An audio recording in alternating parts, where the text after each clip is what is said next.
Oi, queridos. Nós já estamos na apostila 3, módulo 3. O primeiro assunto é a formação da civilização grega. Então, vamos começar. Módulo 3, página 278, a parte de história. Peguem lá. Então, no comecinho dessa página tem um mapa da Grécia.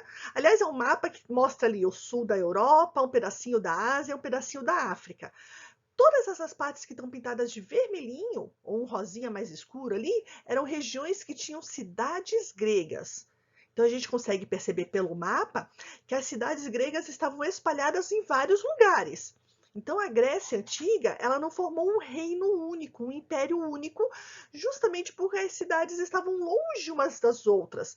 Era muito difícil viajar de uma cidade para outra, as viagens demoravam. Você tinha que ir de barco ou atravessar montanhas. Então, por isso, cada cidade grega se espalhou nesses vários lugares aí e elas formaram cidades-estado. A Grécia antiga não foi um único reino.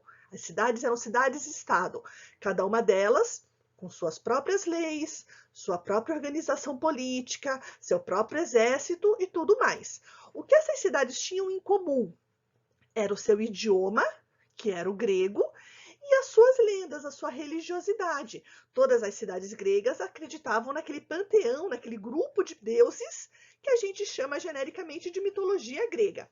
Então, todas as cidades acreditavam nesses vários deuses, mas cada cidade grega tinha um deus favorito, tinha um deus mais querido, tinha um deus que eles achavam que era o fundador da cidade. Embaixo do mapa, nessa nossa página da apostila, tem duas perguntinhas. Né? Então, o que o mapa indica sobre a civilização? E aí eu acabei de falar para vocês que as cidades estavam espalhadas por vários lugares.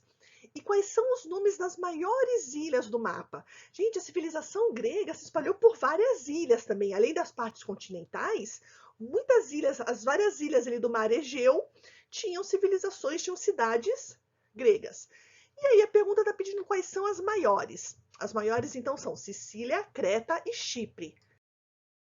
Estou colocando circuladinho ali para vocês. Vocês podem circular na apostila de vocês também. Eu acho que é uma boa, né? Circula aí as maiores ilhas.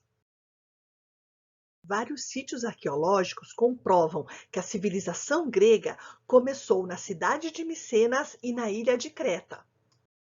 A civilização cretense se desenvolveu nessa ilha aqui de Creta, e a civilização micênica se desenvolveu na cidade de Micenas, no continente. Então vamos lá, na página 279, no comecinho da página, está falando ali sobre a ilha de Creta. Essa civilização se desenvolveu na ilha de Creta por volta do ano 3000 a.C. Era uma civilização conhecida como cretense ou como minoica. Eles eram navegantes e realizavam comércio marítimo com povos da antiguidade, como egípcios e fenícios. Na principal cidade dessa ilha, que era a cidade de Knossos, havia santuários, oficinas, armazéns e área para prática de esportes. Os principais esportes praticados pelos cretenses eram o salto sobre o touro e o pugilismo. Pugilismo é uma luta com os punhos, semelhante ao boxe. O salto sobre o touro era um esporte perigoso e muito praticado em Creta. Os cretenses adoravam touros. Há muitos artefatos feitos no formato desse animal: taças, vasos, colunas e até pinturas das paredes. Em Knossos ficava o palácio do governante, que era tão grande e tão cheio de salas que os micênicos diziam que era um labirinto. Por isso, quando essa civilização desapareceu, os gregos criaram a lenda para manter viva a memória de Creta, a lenda do Minotauro. Existem várias versões da lenda do Minotauro, mas de modo geral, a lenda conta que Minos queria ser rei de Creta e pediu ajuda ao deus dos mares. Poseidon disse então que enviaria para Minos um touro especial e que esse animal deveria ser sacrificado. Quando o touro surgiu dos mares, Minos não teve coragem de matar o animal e o substituiu por um de seus touros comuns. Poseidon percebeu que foi enganado e decidiu castigar Minos, transformando o bebê que a mulher de Minos esperava num monstro metade gente, metade touro. Com medo dessa criatura, mas também com medo de ofender ainda mais Poseidon, Minos mandou construir um labirinto embaixo do castelo para prender o Minotauro. Minos encomendou o labirinto ao melhor matemático da Grécia, Dédalus, que fez um lugar impossível de ser decifrado.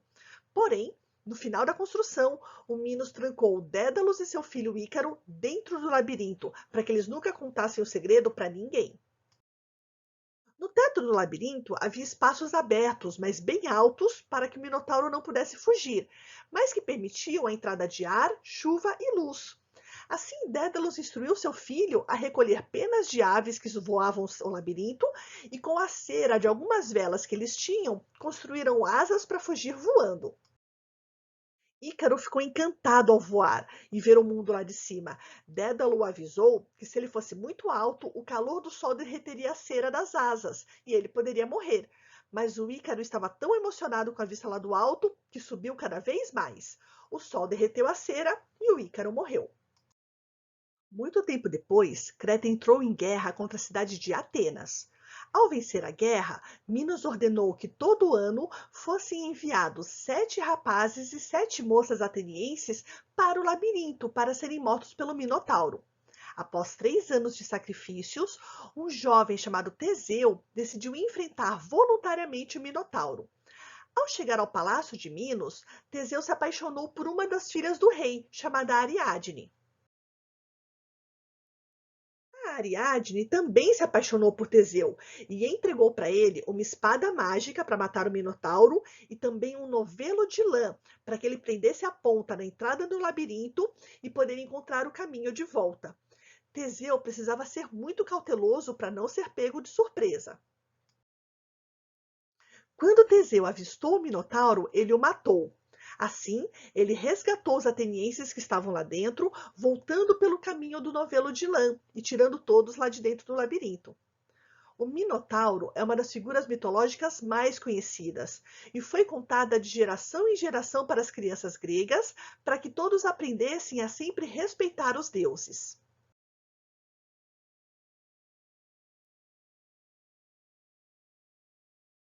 Espero que você tenha gostado da lenda do Minotauro. Não deixe de assistir o segundo vídeo que está falando a respeito dos micênicos também. Um beijo e até mais!